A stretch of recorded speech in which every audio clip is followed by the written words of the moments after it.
Wanted to say Mado to all those who participated in the drawing on the Facebook group United Eastern Creek and Other Tribes. If you're not a member, please subscribe and share it with your friends who may be interested.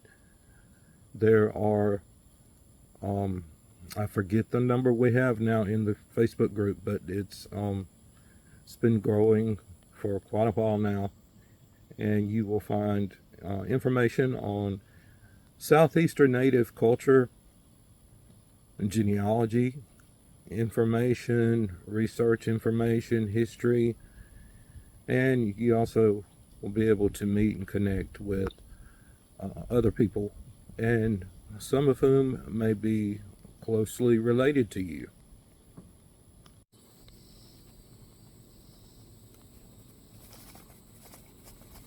Okay, I've got all the names in the hat. Shaking them up good.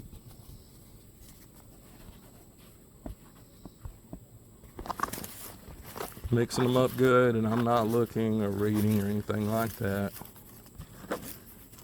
I'm going to find one to pick out who's going to be our winner. And I have one.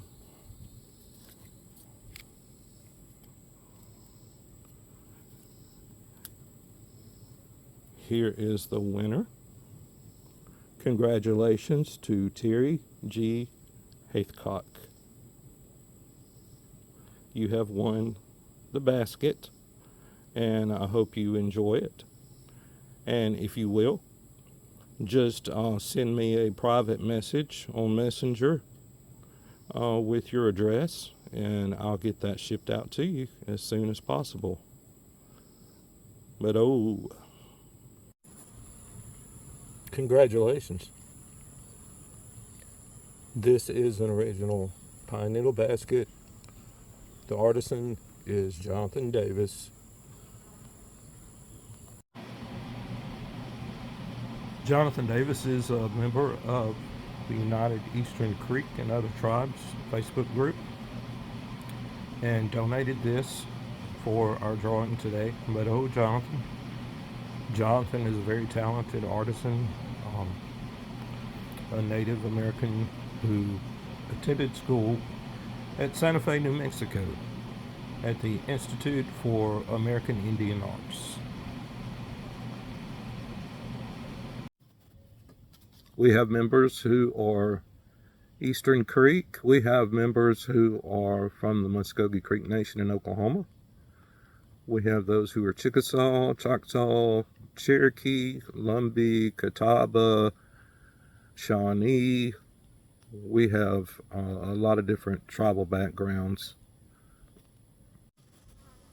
It's important to note that prior to all these various tribes, which their names are more familiar, that these tribal names did not exist.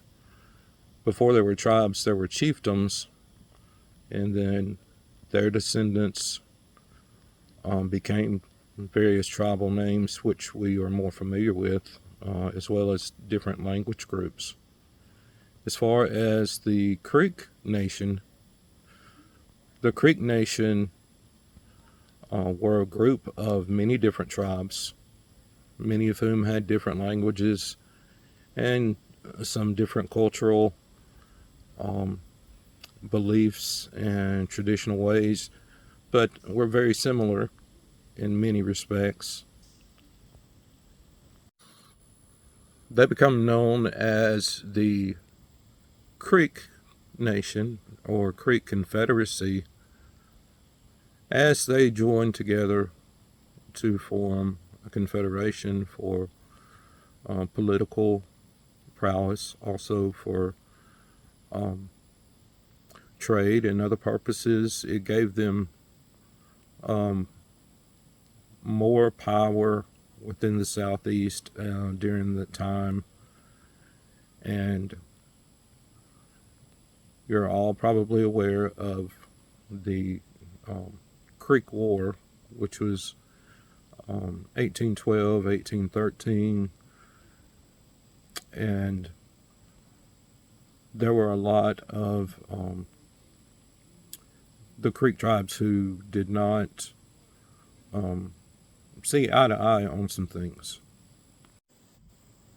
You have the Upper Creeks and the Lower Creeks, as they've become to be known as. And the Upper Creeks were located more in north central Alabama, stretching over to the Black Warrior. And the Lower Creek towns were located over in parts of Georgia and southeast Alabama. Although these two groups were termed Upper Creeks and Lower Creeks, many have the idea and have even written books, and you will find that pits the Upper Creeks and Lower Creeks as enemies in the Creek War, fighting against one another. However, that is not true. That is very misunderstood. There were Lower Creeks who were not friendly to the U.S., and there are also Upper Creeks who were friendly to the U.S. And there were some tribes, some towns that at one time they were friendly, then they went to the other side, and vice versa. So it's a lot more complicated than just Upper and Lower Creeks. Likewise, you have a lot of people from different tribal groups who intermarried frequently, so that you will find that today a lot of descendants have ancestry among various Creek tribes, as well as Cherokee, Catawba, Chickasaw, and many others. We all are much more closely related, and we all go back to many of the same ancestors who call themselves the people of one fire. And of course, we also have the Seminole tribe, and the Seminoles are also from the Creek Nation, Muskogee people and other tribes of the Creeks, and they moved down into Florida and became the Seminole Nation. I wanted to also say that I would love it if you would share the Facebook group with friends. You do not have to be a certain tribe or a certain tribal group, and also you may not even know of any Indian ancestry that you have from any native tribe. However, if you're interested in Native American culture and learning, it would be wonderful to have you as part of the group. I also have a new YouTube channel, and it's very elementary right now. I've not invested yet in any special equipment or anything. I just shoot some videos on my phone, but I hope to improve the quality of this and purchase some equipment and grow the YouTube channel. In order to connect people, in order to provide information, in order to give a place where people can feel a part and be a part as family and friends. And I just want to say that I appreciate all who have been a part of our Facebook group and those who have already subscribed to the YouTube channel. And I'll put the description, or I'll put the link here in the description on YouTube for the Facebook group, and also we'll put the link for the YouTube channel in the Facebook group. So if you have not joined or subscribed, I would love for you to do that. Please hit like and leave some comments. I really would like to hear from other people, from other perspectives on who your ancestors are, about things that you have special interest in, and also that helps to connect us all with people who may be more closely related than we ever knew. And also it's a good way to network and help one another with family tree information, genealogy, and researching. And there's just so many needs that we have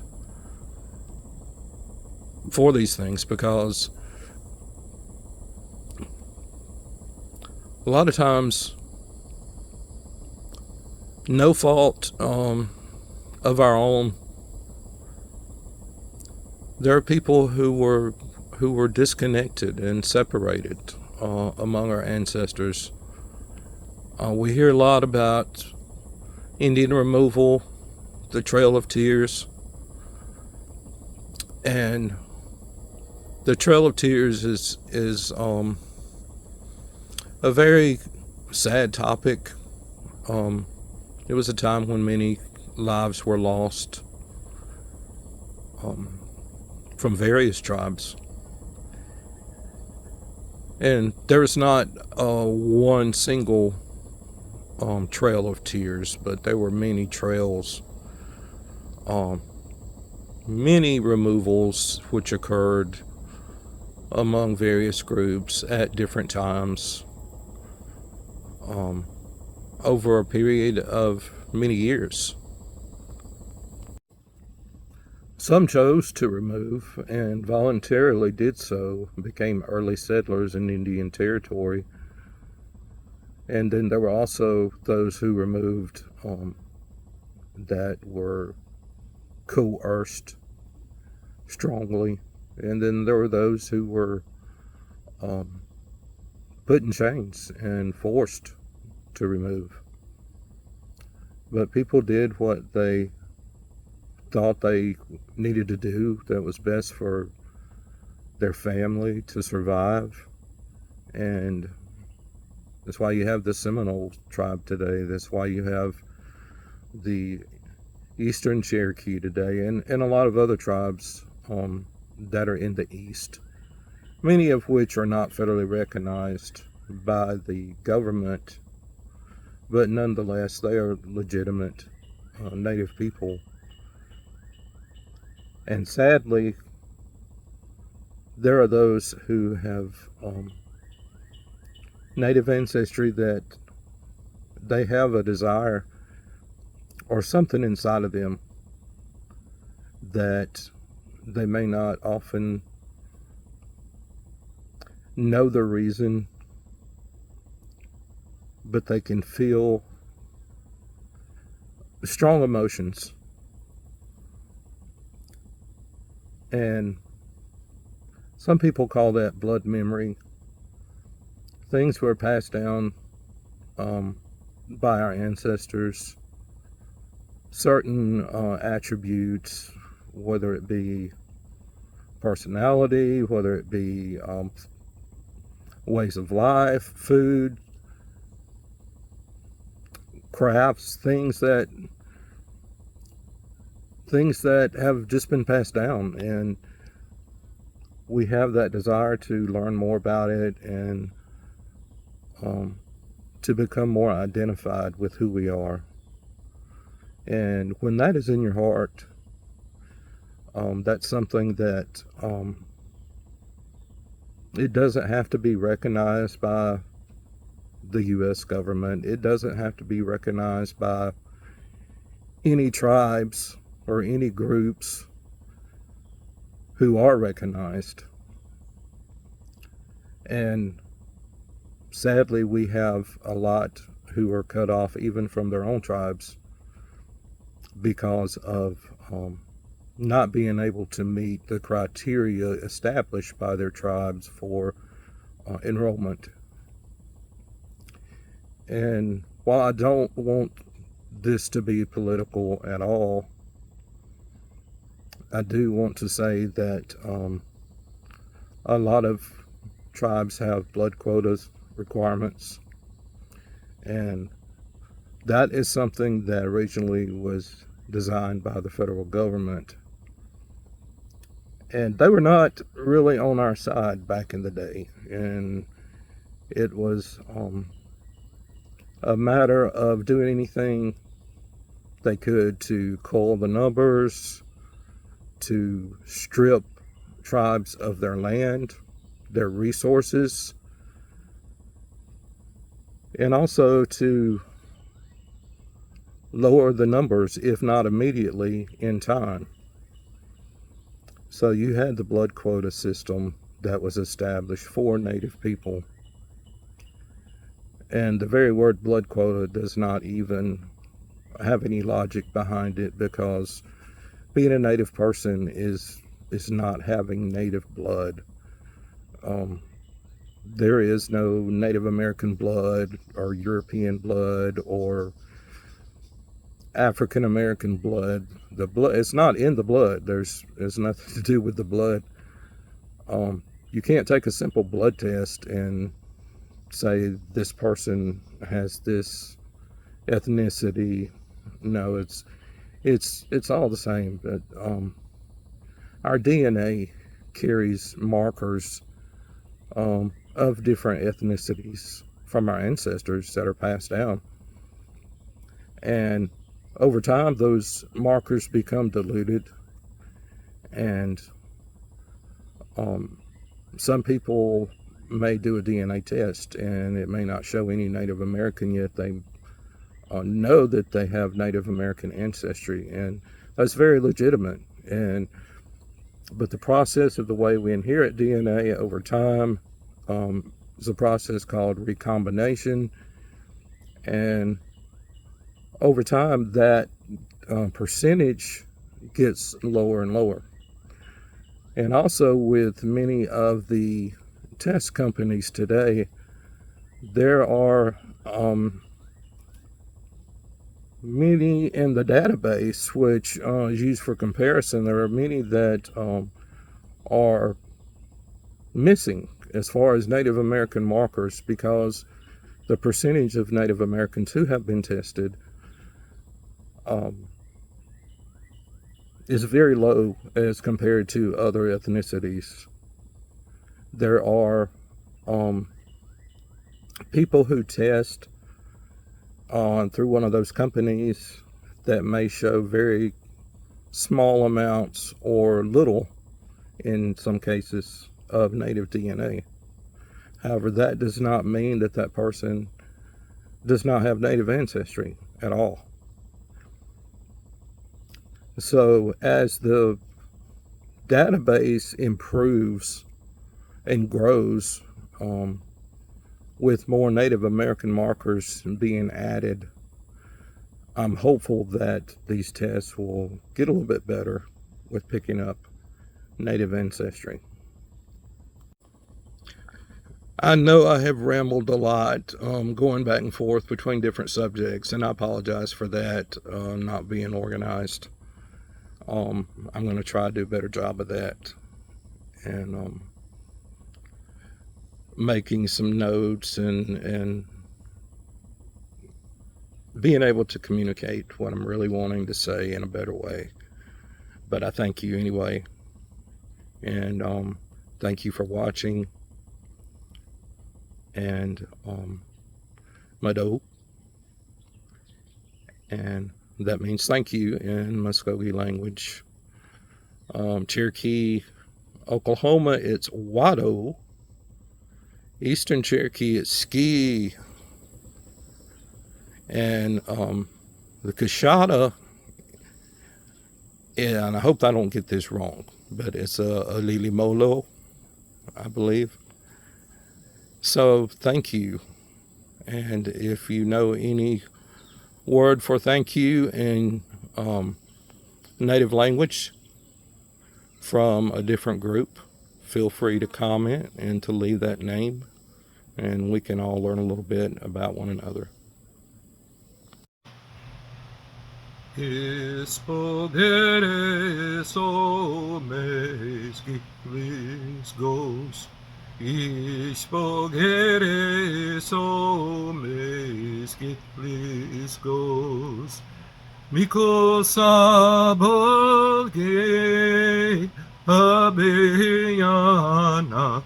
Ispogere somes giplis gos. Ispogere somes giplis gos. Oboedage abeyana. Ispogere somes giplis gos. Ispogere somes giplis gos. Ispogere somes giplis gos is Creek hymn, Muskogee hymn, and that dates back to the Trail of Tears during the time of removal. And as they were on their way, of course, many lives were lost. But the words of the song, as they sang, I mean, this may be the last time, we do not know. And it says, the Christians have gone on, and the children have gone on.